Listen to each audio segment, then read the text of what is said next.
Today is Friday, the 27th of October, 2017, and it is block height 492,032. Welcome to another episode of Block Digest, where we digest all the blocks and all the things, don't we, Shinobi? Yeah, but we're going to do it real super fast today, so I can go out and get wasted at a bar because I want to go get drunk. Oh, that's a shame because I actually prepared a really long show today and we worked really hard on the image graphics, show, notes, everything. And now you're just going to ruin it by rushing off and getting... Okay, well, I'm just going to leave. Bye, guys.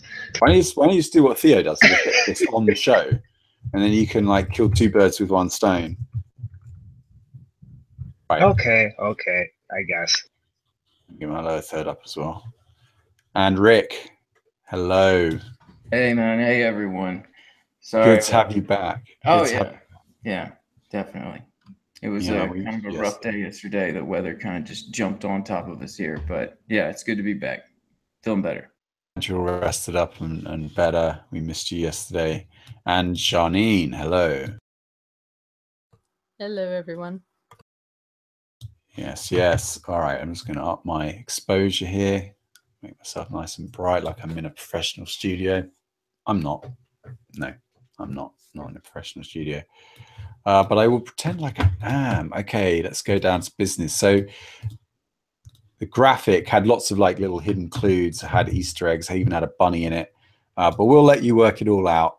So let's start off with Kazakhstan. And avoiding a lot of the, the stereotypes and any kind of recent pop culture references, can we boil down what this is really about? Monkey. Well, I think that this is the first government I've seen actually talk about regulations for cryptocurrencies that actually acknowledges, and based on the content of these statements, actually appreciates that they just don't understand any of this.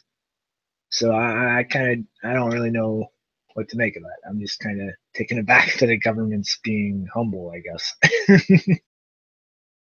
Right, but that wasn't the majority of this article, because there's a context here. I kind of looked into it, and essentially, you have this kind of quote from the government that, they do admit that they still don't really understand what cryptocurrency is. It's a tool that doesn't have a normal issuer, a single centralized body, respectively. It's not backed by anything, and its value is based solely on speculative operations.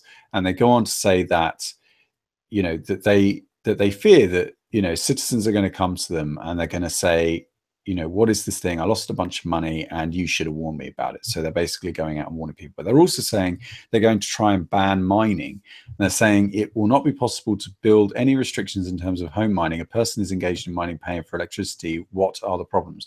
Like, who are you going to ban? Are you going to ban the particular individuals, in citizens in the country? Or are you going to ban the people that are selling them the services? Particularly if they go for cloud mining, right?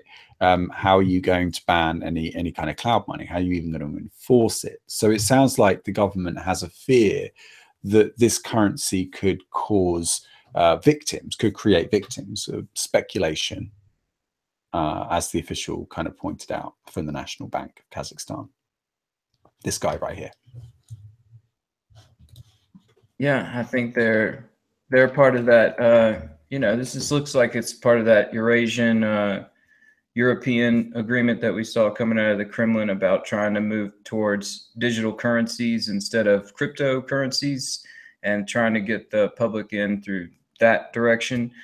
So it looks like we're seeing that sort of come out into fruition with this, but like you're saying, they understand that they don't really know the technology fully and understand it. It's really feels like an impossibility to ban all of Bitcoin mining, but I certainly think they're going to keep that big mining operations out of the country and try and get, I guess, the crypto ruble going or something likely like that to try and run a currency on. Because, yeah, as you could see here, their current currency isn't doing that great. Right. So this is a chart of the local currency, the Kazakhstan currency in 2015, the tenge, and it just crashed, right? And this is a report, I've linked it in the description below. You can kind of watch it. It sort of goes over, this is back in 2015.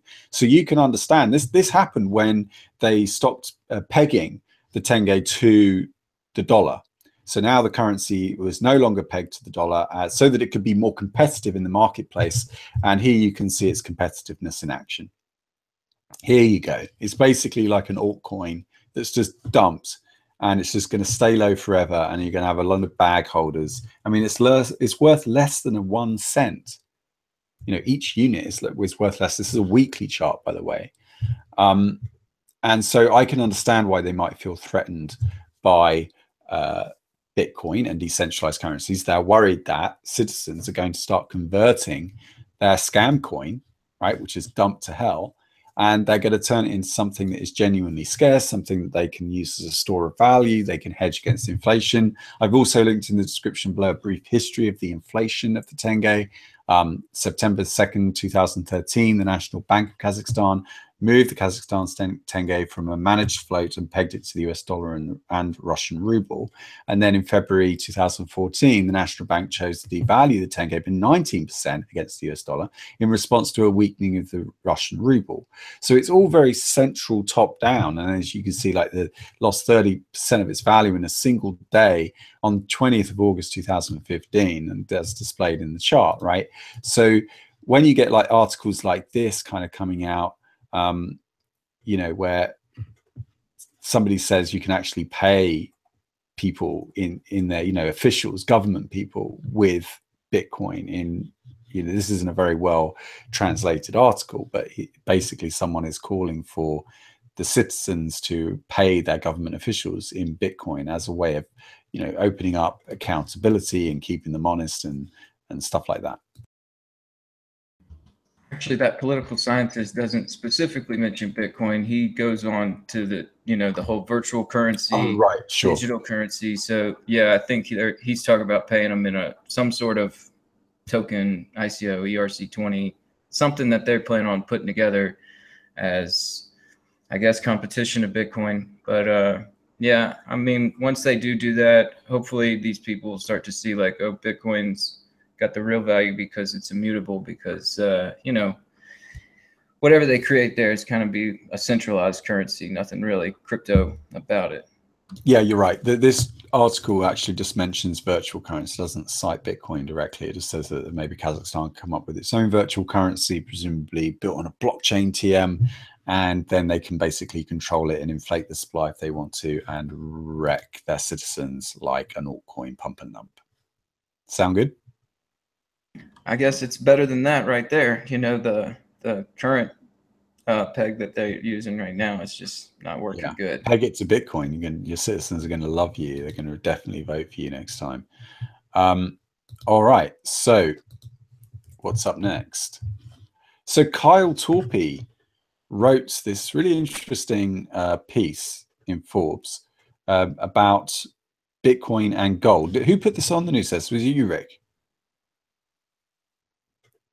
Yeah, that's correct. I saw it like right when he tweeted it. I threw it up there because, you know, we try and get out there with Kyle's news because he does a real good job. And, you know, really it looks like this article was spurred because of the DeRose Uncensored, where Peter Schiff was on there and he was talking about how he didn't see the intrinsic value in Bitcoin.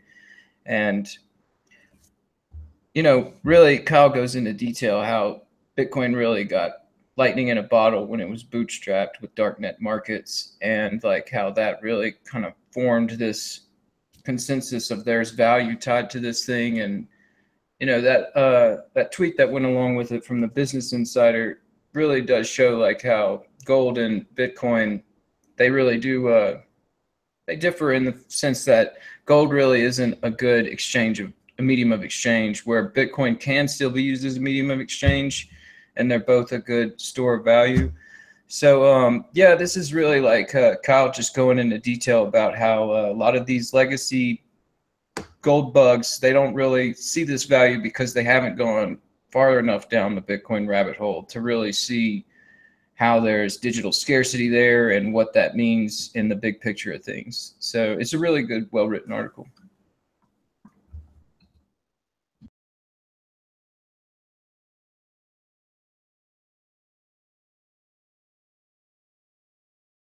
sorry, I was muted.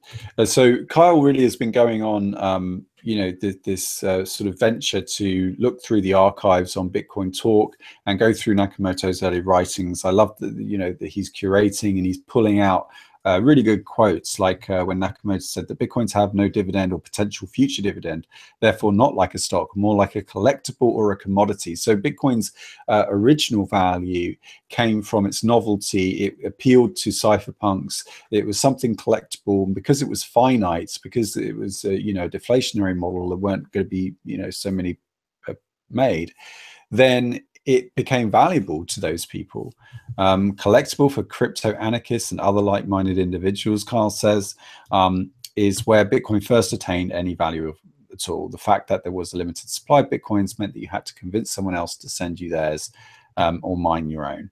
And yeah, just very well thought through. I also remember, I don't know if Kyle quotes it here, Nakamoto actually said that he compared Bitcoin to a colorless metal. It's basically something, it doesn't really have any intrinsic properties. Like it can't be used for anything else. It just does one thing really, really well. It just transmits value from one place to another. So yeah, really recommend that you check out Kyle's work. We like to champion him here on the channel because we think he's a really good journalist, and there just isn't enough of that going around right now. Okay. Up next, Business Insider. Whose is this? I spent a day trying to pay for things with Bitcoin and a bar of gold. Here's what happened. Oh, so I guess this is connected, right? Thematically. Right. This was a tweet that I saw, you know, last night, and I didn't really pay attention to it, but then I saw like it posted under Kyle's post, and I looked at it. It does show just basically a good example where, you know, these gold bugs, they say, well, you can't spend it, you can't spend it. And, you know, she goes on and, you know, you can't really spend gold either. And but some people do accept Bitcoin, so it does have that exchange of medium of exchange where gold doesn't. Right. Yeah, good point. I mean, these kind of exercises are really just filler content, I find. Like, really, you went out and you tried to spend some gold, or are you just trying to create, you know, more clicks for your website? I don't know. Maybe I'm just being cynical. I'm with you. Another puff piece for Bitcoin here. This should really kind of go under the nonsense news section. There are now more than 120 hedge funds focused solely on Bitcoin and digital currencies. And so the summary is that the data shared exclusively with CNBC from financial research firm Autonomous Next shows the number of funds, Autonomous Next shows the number of funds investing in digital assets like Bitcoin has grown rapidly to 124. And it's just like, it's there just to make investors feel good. Like, okay, you bought some Bitcoin, maybe you bought it at like 4,000, and now you just need an article to make yourself feel better about your investment. This article is for you. Not really news, but I thought I'd cover it because it was brought up in the whale pool chat room today. And I thought, okay, people are obviously taking it as a sign. This is all bullish for Bitcoin, keeping with the whole gold theme there. Anyone? Well, yeah, I was just going to say, like, you know, mentioning these 120 hedge funds, these hedge funds seem to be those smaller funds still where, you know, it is bullish, but I'd be real interested to see whenever these larger hedge funds and even maybe pension funds and stuff like that start to come in. And then we might really see a leap where the price doesn't come down. When Polo? When's my shitcoin going to go on Polo so I can give the pensioners their money so they can go out and eat and they can survive through the winter, because they doubled down on Doge when it went from 80 Satoshis down to 17. They survived the Polo dump. Yeah, Polo and Doge, man. I like that combo. Yeah. All right.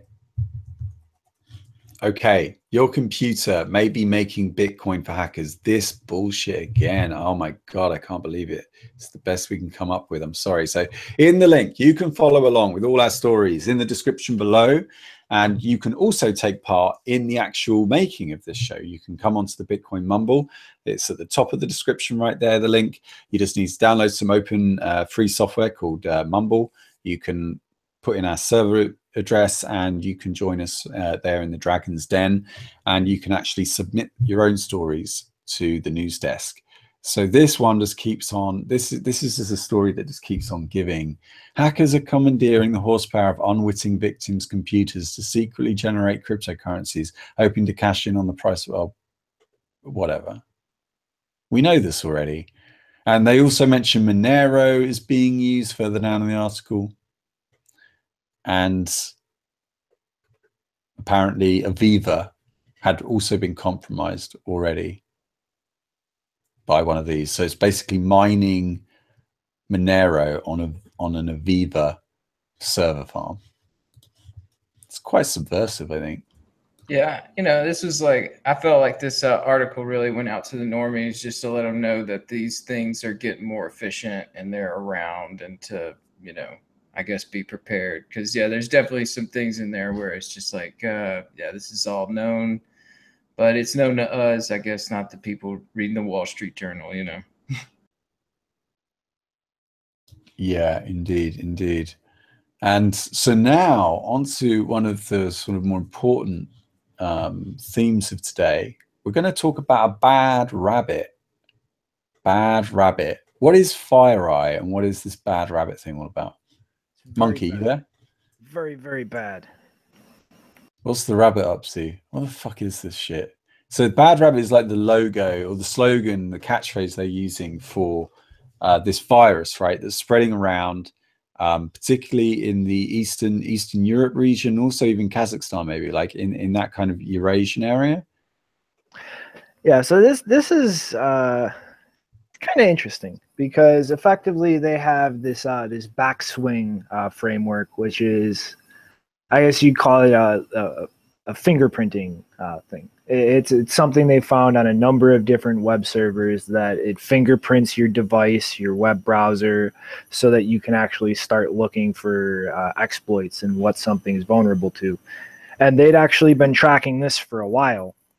And pretty much what they're saying, I think, without directly saying this, is it looks like a nation state level attack, at least as far as the backswing is concerned, because it's been very targeted, and it's been centering around specific regions. Like, I don't know who remembers, but I believe sometime last year, Ukraine actually had a big chunk of their power grid crippled in a cyber attack. And obviously they're still in the shitstorm that they are with Russia. But one of the things that leads them to connect backswing to BadRabbit is a lot of the servers that they've documented this backswing framework running on are actually the servers distributing BadRabbit. And BadRabbit is another instance of this crypto ransomware that we're starting to see everywhere. And effectively what they've seen this do so far is it pretends to be a flash update. And then from there, it downloads onto your system, and it runs some basic checks to see, for instance, if some antivirus software or other preventative measures are running on your device. And it reacts a little differently depending on whether or not that's present in the system. But it pretty much has Windows run through the DLL 33 or 32, sorry, and pretty much tries to disguise itself as a core Windows process, and then goes through and encrypts anything with a target file extension, ignoring a few core folders where you have a lot of the core aspects of Windows itself running. And it does the nice old stuff that these things do. It encrypts all your shit and goes, hey, well, if you want this back, you know what to do. But the interesting thing I see here is the circumstantial way it connects to this backswing framework, which has some of the hallmarks of a more nation state level, or like it's more of a coordinated effort that's not solely looking to just get money out of things. And that's kind of worrying, but interesting in the same way, because if those conclusions are correct, well, now actual countries are starting to use ransomware and other mechanisms to pretty much hold services or other institutions' data hostage. And So you're saying a nation state could be behind this kind of thing? I'm not saying it's Russia. Okay, you're not saying it's aliens, but I should could just put a correction in there. Sorry, it's actually the areas that were affected: Germany, Japan, the US, and that was until the 24th of October.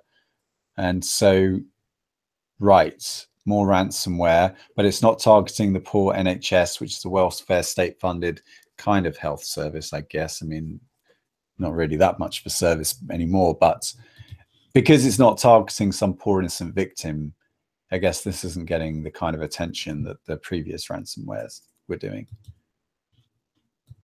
Well, yeah, it's like this is, I mean, this kind of goes into a scope way beyond cryptocurrency. Like this is a trend that we've seen accelerate, I'd probably say, since the early 2000s. I mean, ever since the Soviet Union fell apart and the Cold War kind of fizzled out into like the situation of proxy wars and all the other smaller scale nonsense we've seen happen on the planet since then, this cyber attacks and cybersecurity has been growing and becoming a bigger and bigger forefront where those types of conflicts happen.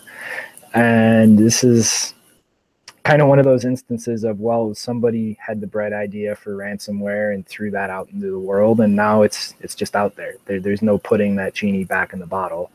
And that's now another tool in the arsenal of tools that can be used for cyber warfare or cyber espionage. Yeah, right. Okay.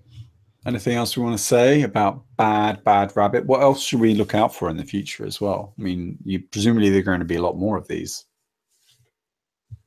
Mr. Robot coming true. Yeah, that's true. If you've been watching season 3, I mean, the photography is amazing, and I feel like they're really cutting close to the bone with some of that stuff. It's quite creative what they're doing, the way they're syncing up a lot of the actions in the movie with contemporaneous news events, right? Like really, really smart.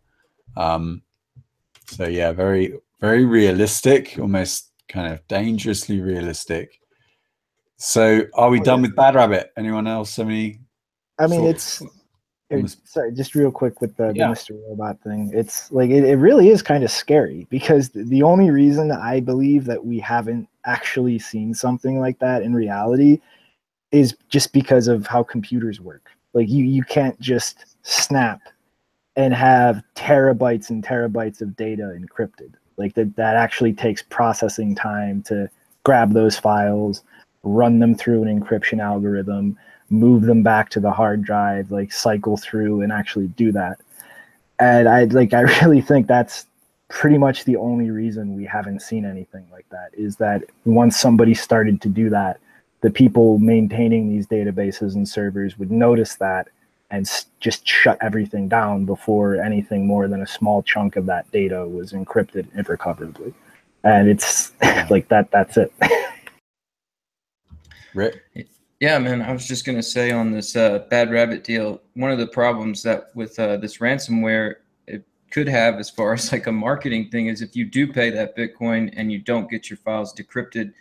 And I think that's one thing that this piece of, this part of ransomware here, this BadRabbit is trying to do, to where it's actually decrypting people's files when they do pay. Because, yeah, I mean, if ransomware keeps going out there and people do pay and nothing gets decrypted, eventually people are just not going to pay. So I don't know. I don't think that it's going to be that good of a business model unless they actually decrypt the files. So that's what I think this one might be aiming trying to do, is like just a upgrade from the previous attack to actually do what it says it's going to do. Yeah. I just feel like James Bond is saying that he's going to go back to file folders and metal cabinets. And I do get it. I get that sentiment. Sometimes I'm like, fuck this. Let's just go back like proper Stone Age. I want no wires anywhere. I want no kind of, interference from modern technology.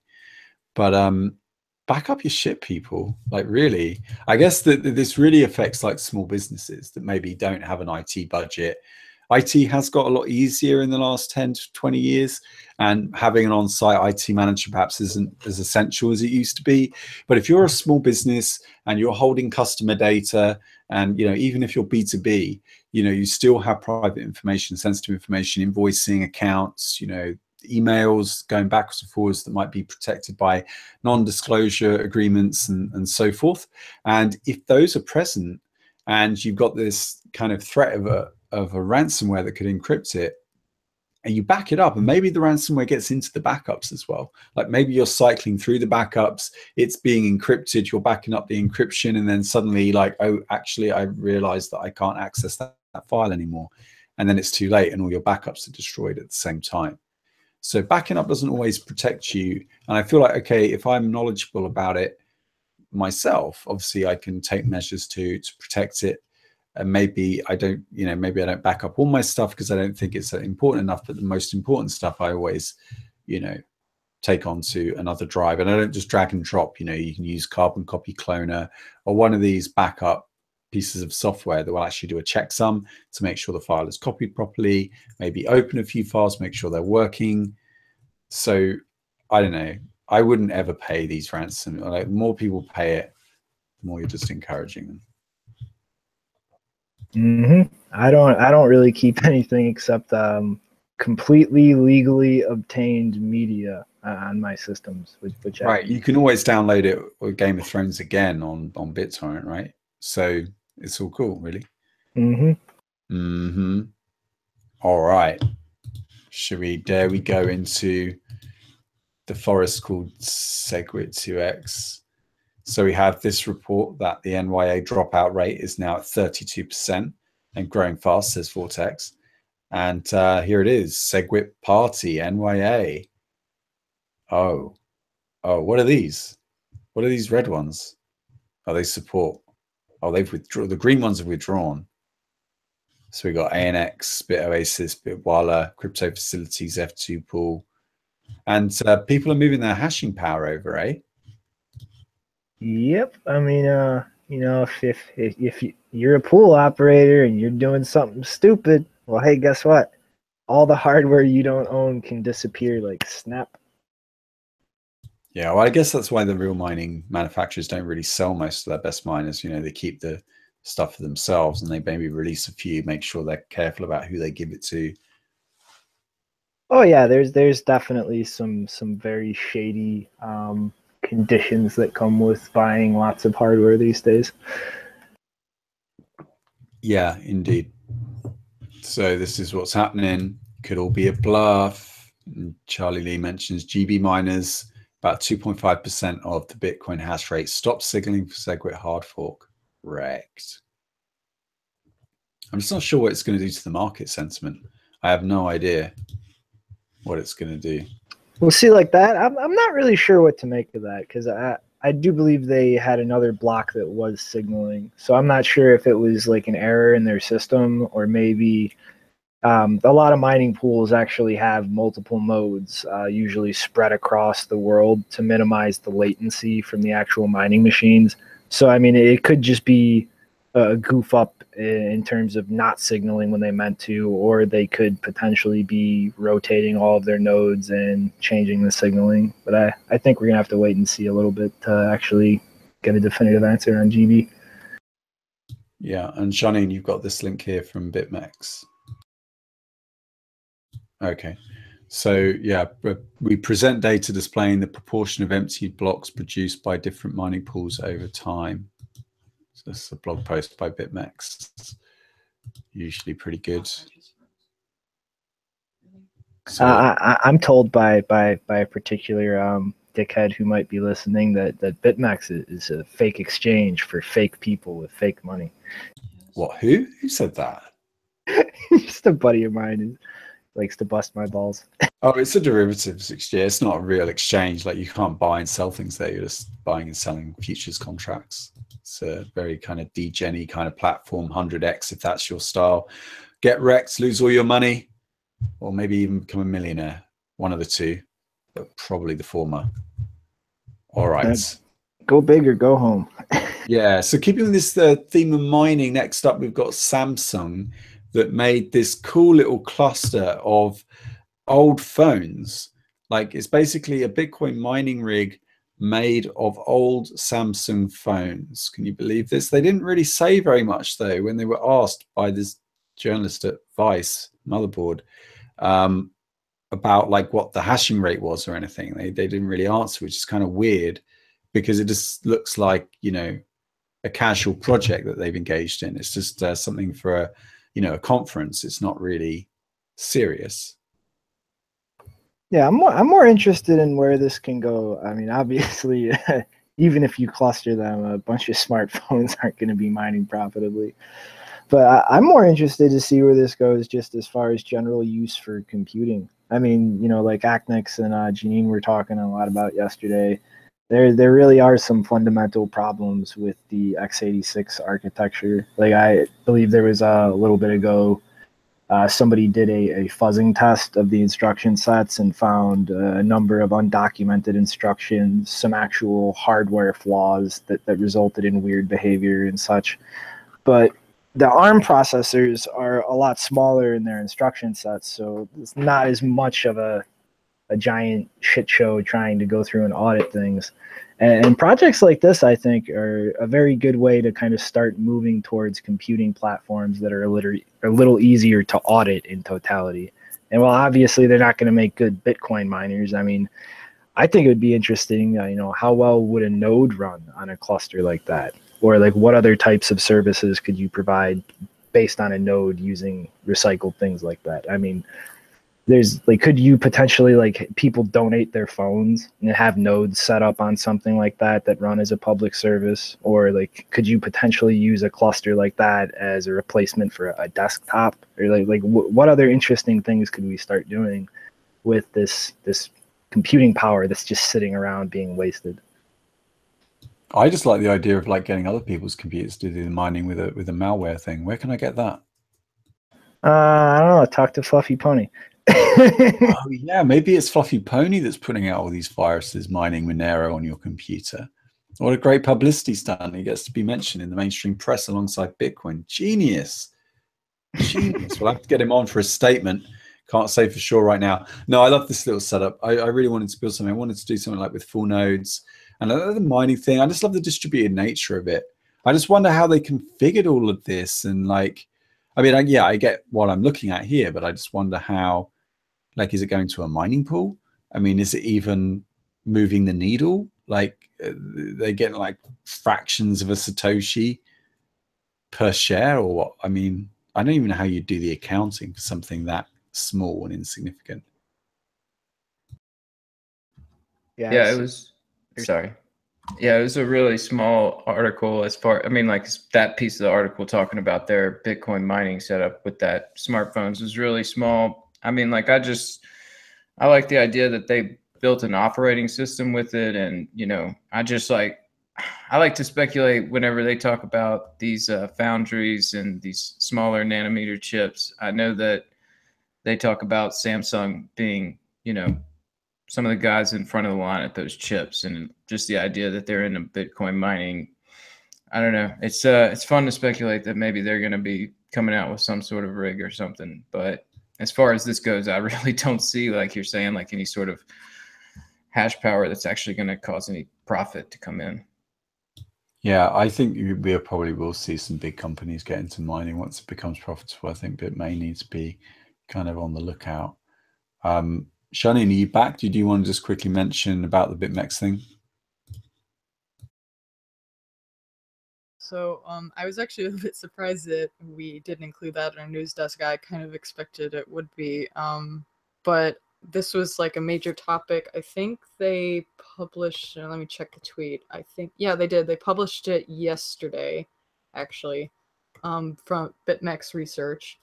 And it's basically a study that they did researching the different block sizes that mining pool, or the sizes of the blocks that different pools are mining on average. And obviously you can read through it yourself. And apparently they want to release more data because some people aren't satisfied with the amount of data that they provided to support their conclusions.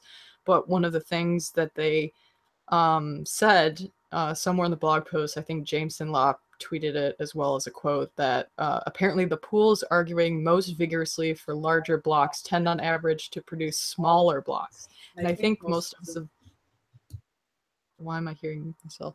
I think I mean, personally, I've noticed that for a while. I've seen it a number of times that people have commented on how small the blocks are that are being mined by the people saying we need bigger blocks, we need bigger blocks. But I think it's cool that there's finally a study out there, and I hope they release the data, and I hope it's conclusive. And so I thought that was something that should be mentioned today. Cool. Yeah, thanks for adding it to the news desk. And just to remind everybody that you can actually join in with this process. You can click on the link below, join the Mumble chat, and actually contribute and put stuff up on the news desk so we can feature it in the show during the day. Right. So last, let's go to Catalonia. Janine, we're up again. Talk us through it. Yeah, so believe it or not, if you go through this with me, there's actually a cryptocurrency element to this story. But first, I just want to talk about the topic in general, because the big news today is that the Catalan Parliament has approved Catalonia's declaration of independence from Spain. It's been, if you follow European politics at all, especially for the last 2 months, you've probably heard about all the protests and police violence that's been going on, especially around the capital of Barcelona. When the independence referendum was held at the start of the month, October 1st, Spanish law enforcement were actually going around and seizing ballot boxes, and there was a tweet going around, I think it's the Peter Todd one, and it actually shows a ballot box that was chained to a table in order to stop it from being seized by Spanish authorities.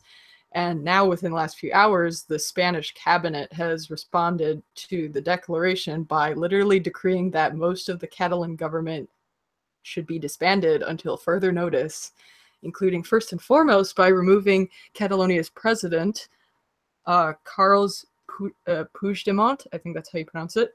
They even said that if the Catalonian government continues to operate against these decrees, they will be committing, it's the one article I linked to. I think you should have it. But in the article, it says that if the Catalan government continues to operate against these decrees, they will be committing a crime of usurpation of functions. Very interesting. What I do find funny, though, about the article is that they admit that they don't really have any idea yet how they'll be enforcing these decrees, because, the whole point of this is that Catalonia is resisting central control. So I don't know how they're going to enforce that if, the president and the rest of the Catalonian government continues. What I find interesting, shortly before I go to the cryptocurrency element, is that there's actually been various Western states that have been speaking out about whether they support the independence declaration. And so we already know the position of the European Commission, which has said that the initial referendum that was held at the beginning of the month was illegal. The president of the European Parliament today said it was a breach of the rule of law. Canada says they will not recognize Catalan independence. Norway says they will not recognize it. Germany says they will not recognize it. But Finland is apparently holding a parliamentary vote at this very moment, or maybe it's already happened, I haven't checked, to decide whether they will recognize Catalonia as an independent state. And some news outlets are already reporting that they'll vote in favor, but I don't know yet. I have to check on that later. And Scotland has released a statement saying, or specifically the External Affairs Secretary said that the people of Catalonia must have the ability to determine their own future. And the Scottish National, which is I think it's the biggest news outlet there, went a bit further, and they said that they welcome the birth of a new independent European republic, which is not surprising because Scotland is considering its own independence, specifically from the UK, to get into the European Union. But to bring this story back to the cryptocurrency space, I'll share this article with you now because I don't think I included it in the news desk. To bring it back to the cryptocurrency element, apparently, according to the IB Times, Catalonia is actually considering adopting the e-residency program that Estonia uses and are, quote, touting the possibility of a national cryptocurrency or digital token. Now, of course, I don't know if any of us here are really interested in nationalized cryptocurrencies because it's kind of antithetical to why a lot of us got into this space and believe in things like Bitcoin, but I do still think that it's an interesting angle to notice with regards to how important currency independence, economic independence, is when a group wants to achieve greater political autonomy, which is what Catalonia is trying to do at the moment. Very good. Yeah, this is really, really interesting. I think it's probably a bad idea given the security flaws that we found in the Estonia e-residency and some of the vulnerabilities of it. I don't particularly personally like the idea of national cryptocurrencies, but I think they're probably going to be inevitable. We already brought them up earlier on in the show with Kazakhstan, and the possibility of them having their own virtual currency, something that they can control. What does everybody think? Yeah, I think you're right about that. I mean, it's real sad that they're not really recognizing all these United Nations are not recognizing Catalonia when we all saw the real corruption going on there with their election. Excuse me. But we are seeing the whole this. thing is just like it's fucked up, because like the UN in particular has been just a tool for big superpowers to simply impose their laws, their structures, their way of doing things on other people. And like it's obviously not going to recognize things that don't play their game. Like they're going to take the ball and go home and say you can't play. And it's fucked up. I mean, like some of the things that I saw over the past couple weeks are insane. Like I've seen videos of policemen attacking firefighters simply because these firefighters were trying to put themselves between the civilians and the police. Like they're acting like complete fucking thugs. And like to see that in a developed first world nation in Europe, it's disgusting and it's terrifying. I can't understand or empathize what is going through somebody's head as a police officer to think that is an acceptable thing to do.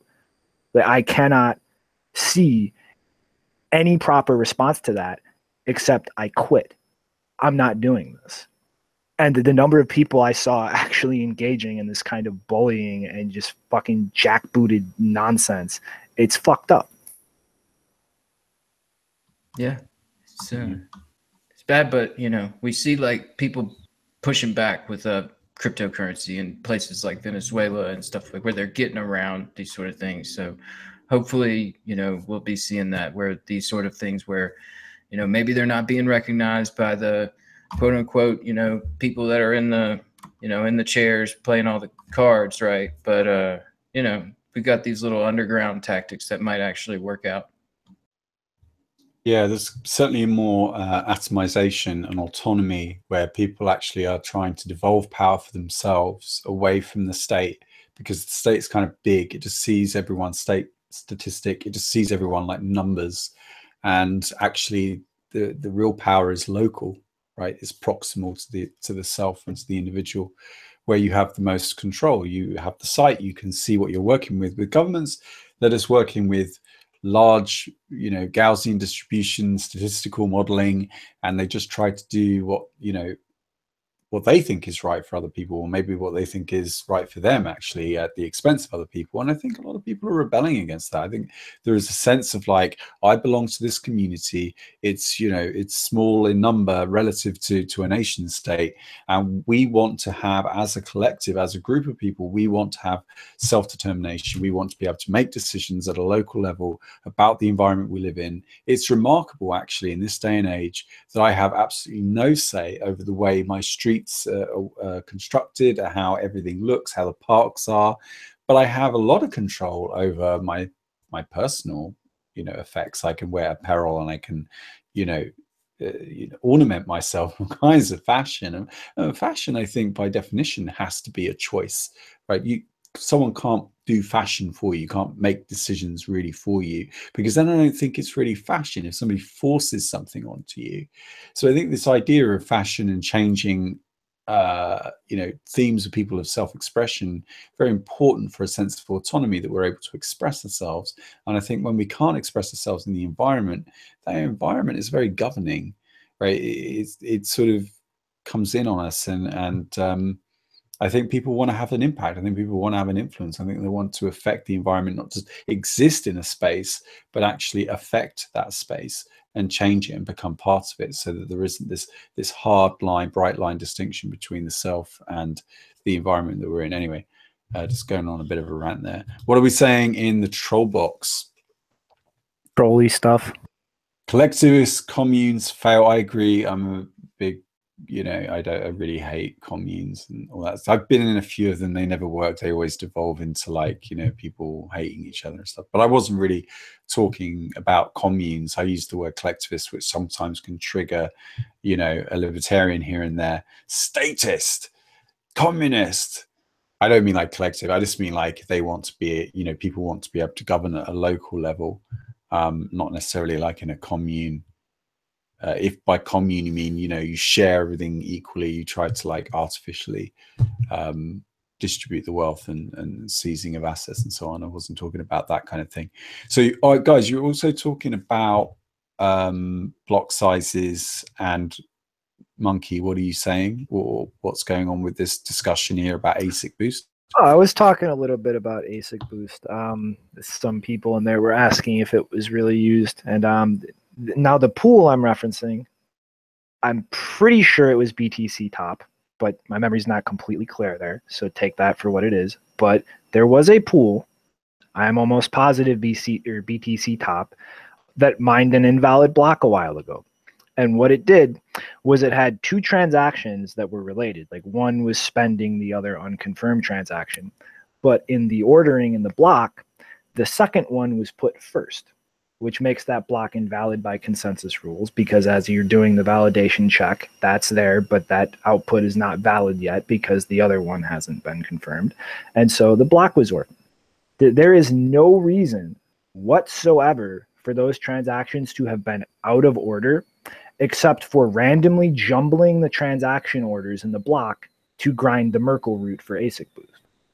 So anybody who says that there still believes that there's a chance it might not have been being used, that's nonsense. Like that, they were busted red-handed with absolutely no reasonable explanation except, oh, the gremlins got into our code and rewrote things to put things in the wrong order, as to why that would be set up that way when that block went out to the network.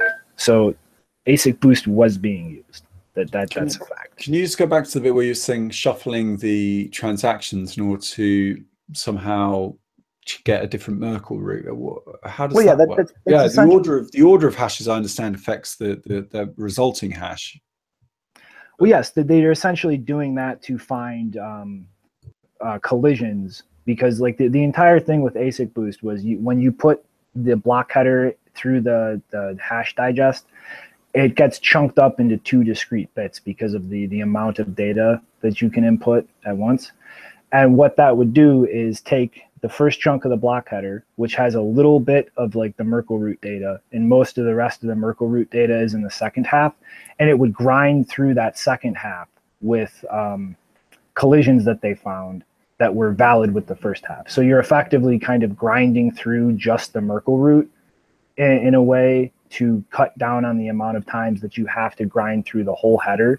And that way you're only grinding through the second part of that header, instead of having to put the full header in both halves of that through the hash function each time. You only have to go through the second half. Yeah, okay, interesting. I never looked into it in that much detail before. I really appreciate that explanation. And so, yeah, if you want to do more talk like this, we're pretty much around the clock on the Block Digest Mumble chat room. Actually, it's called Dragon's Den. It's got several names. Bitcoin Mumble, Dragon's Den is the room. Dragon's Den isn't really a place, is it, Monkey? It's a state of mind, would you say? Or a way of being? It's a meme. It's a viral meme that is going to eat your brain alive until you run in terror from the Blockstream Core AXA-funded troll army of the Dragon's Den. Yeah, we are all AXA funded. I had a meal paid for me the other day. It was with Christopher Allen in Berlin, and he got the Blockstream checkout, the AXA money, paid for our meal. I tried to pay for it. He said, "Hey, make a donation to the EFF." But then Charlene was like, "No, let's do it to bitcoin.org." So I will be making a donation.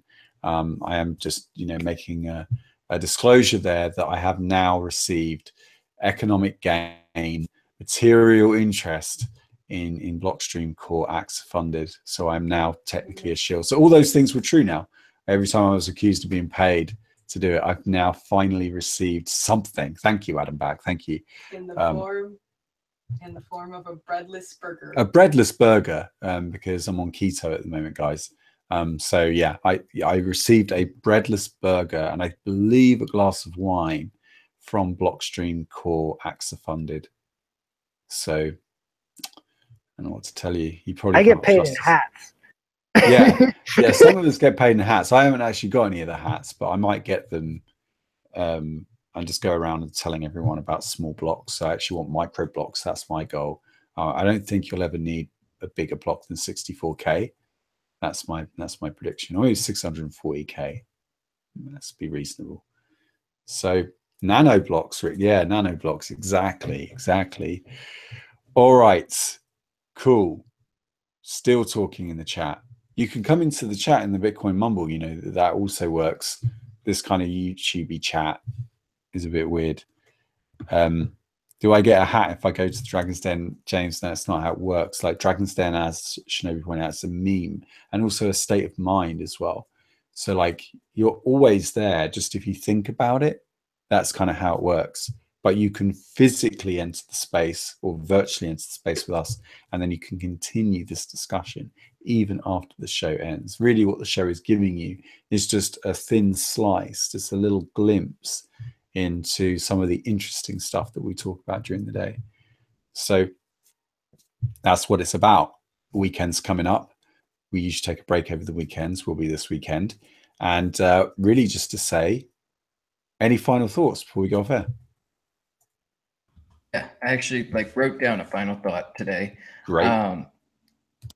People go out there over the weekend and listen to Junseth's World. He's not getting enough listens. I think that it's a great podcast, and please, I'll post the link here, so maybe you can post it in the chat.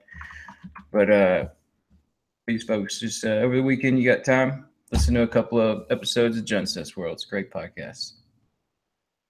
Why aren't there any songs about scaling? And what's on the other side? Why hasn't that become an anthem already? So I was just getting the graphic up here. All right. So this is the guy that used to be on Bitcoin Uncensored, and then he left because he got a new kitchen in exchange for his, I don't know, bullshit Pepe coins, whatever. Chris got his panties in a bunch, pretty much. Okay. All right. So there was some drama, and I get it. There's drama. There's always drama. And he's got episode 16, Dick Pic Pop-Up Book. That's an interesting concept. Satoshi's Paradox. Yeah, so he's got the Pepe thing going on. And great. Go listen to it. Good podcast. Like the song as well. Like the theme tune. He wrote the theme tune, sings the theme tune. It's all Because good. Blockstream's got nothing to hide. Nah, good lyrics, man. Good lyrics. All right. Monkey, what are your final thoughts?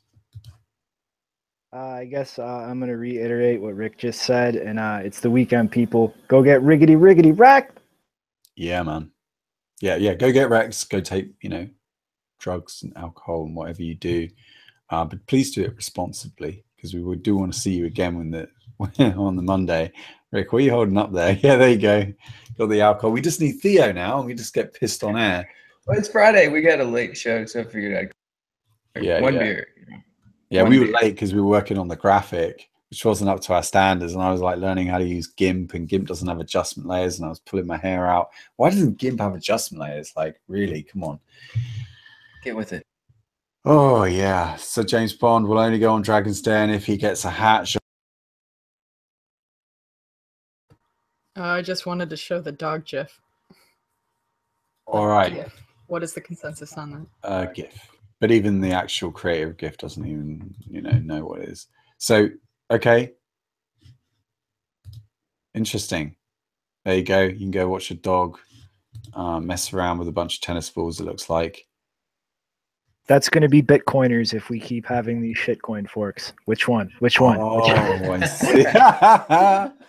Oh, let's hope there are that many, though. Let's hope that they do it every single day. Just keep on forking Bitcoin all day long. You try that shit.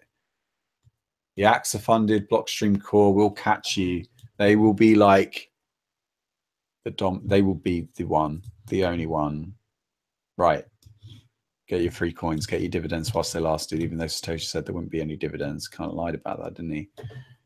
Cool. All right. Got to wrap it up, guys. But yes, you can continue to talk to us in the chat room. Just to say, thanks very much for watching. If you enjoyed what you saw today, you can hit the like and subscribe button. But remember, only if you want to. Have a good weekend, guys.